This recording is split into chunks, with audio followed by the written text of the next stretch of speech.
అమ్మా ఎరుక చక్కగా చెప్తావా?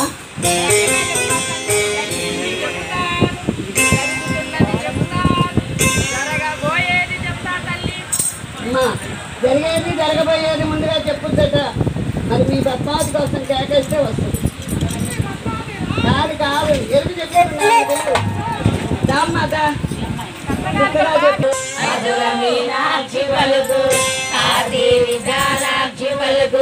పెదవాడ కనకదుర్గ పలుకు, శ్రీశైల భ్రమరాంబ పలుకు, పొన్నూరు పార్వతమ్మ పలుకు, శ్రీశైల శివకేశవులు పలుకు, స్వర్ణపురి జగన్నాథుడు పలుకు, సంగుపాలెం కోడూరులో సీతారామచంద్ర ప్రభువులు పలుకు, పలుకోయమ్మ పలుకు.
అంటే ఇచ్చేస్తా ఉంటున్నారంటే ఎంత అమాయకులు. లోపల ధర్మ సందేహాలు ఉంటాయి. మీరు వచ్చి అడిగారు ఒప్పుకుంటున్నారు కానీ లోపల కొన్ని ధర్మ సందేహాలు ఉంటాయి. రెండు జీవితాలు నిండు నూరేళ్ళు ఉండే జీవితం కదా. మరి అలాంటప్పుడు వాళ్ళు వచ్చి వాళ్ళ అబ్బాయి ఉన్నాడు, మన ఆడపిల్లలు ఇచ్చేయమంటే మనమేందుకు ఇస్తాము అంటే మనకి కొన్ని ధర్మ సందేహాలు ఉన్నాయి. అడిగి తెలుసుకున్నాము. ముందుగా పెళ్లి మాటలు పలకటానికి వచ్చిన వకులామాతకి నమస్కారాలు తెలుపుకుంటూ, అమ్మా మీ శ్రీనివాసుడు నల్లని వాడని విన్నామే, మీకు ఏమి ఆస్తిపాస్తులున్నవి? మా పద్మావతీదేవి రాజభోగాలలో గారాభంగా పెరిగిందమ్మా, కాబట్టి అడుగుతున్నాము, మీరు మరోలా భావించద్దమ్మా. ఇక్కడ కూడా రాజభోగాల్లోనే అది అనుభవిస్తుందమ్మా. చాలా సున్నిత నీలమేఘశ్యాముడు, 3 లోకాలు నేలే శ్రీమన్నారాయణమూర్తి, 14 లోకాలు నేలే అనంత పద్మనాభుడు, 1000 నామాలతో పిలువబడే శ్రీ మహావిష్ణుమూర్తి, సహస్రనామాలు కలవాడు. ఈ సహస్రనామాల్లో ఏ ఒక్క నామమైనా సరే భక్తితో ప్రేమతో పిలిస్తే చాలు. ఈ మనసులో కోరికలు ఇస్తే పసిగట్టేసి కోరికలు తీస్తే భగవానుడు. ఇలాంటి దివ్య పురుషుడు మీరు 3 లోకాలు తిరిగినా 14 లోకాలు వెతికినా మీరు ఎంత కష్టమిచ్చినా కూడా దొరకదండి.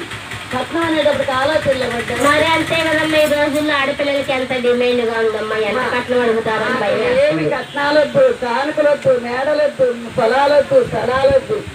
చక్కగా మీ అమ్మాయికి 7 వారాలు నగలు పెట్టుకొని పుట్టింటిసారి ఘనంగా పెట్టుకోండి, అమ్మవారింటికి పంపించుకోండి. అమ్మా ఏమి కట్నాలు కానుకలు మా ఆడపిల్లకి ఏం పెడతారని మేము కూడా అడగాలి కదమ్మా. అలాగేనమ్మా, 14 లోకాలకి తగినట్లుగా చక్కగా 1వ తారీఖు పెట్టుకున్న నగ మళ్ళీ 1వ తారీఖు పెట్టుకున్నట్టుగా చేయించుకుంటాము. బాబా ఇప్పుడు చాలా సంతోషంగా ఉందమ్మా, ఎందుకంటే వాళ్ళు మనకి వారం రోజులే సెలవిచ్చారు, వాళ్ళు మాత్రం నెల రోజులు నగలు పెడతా అంటున్నారు. కాబట్టి ఇంకా ఆడపిల్ల వాళ్ళం అంతకన్నా ఇంకా మనకి ఏం కావాలమ్మా. ఇప్పుడు చాలా సంతోషంగా ఉందమ్మా. గురించి కూడా మనం 2 మాటలు చెప్పుకున్నాము. అమ్మా మా పద్మావతి దేవిది చంద్రబింబ వంటి ముఖవచ్చేస్తమ్మా. చంద్రుని తేజస్సు చూసే కొలది మరీ మరీ చూడాలనిపించేదిగా ఉంటుంది. మా పద్మావతి చూడటానికి చక్కని అందం కలిగినది. బంగారు ఛాయతో మిలమిలా మెరిసే దేహంతో దివ్యమైన తేజ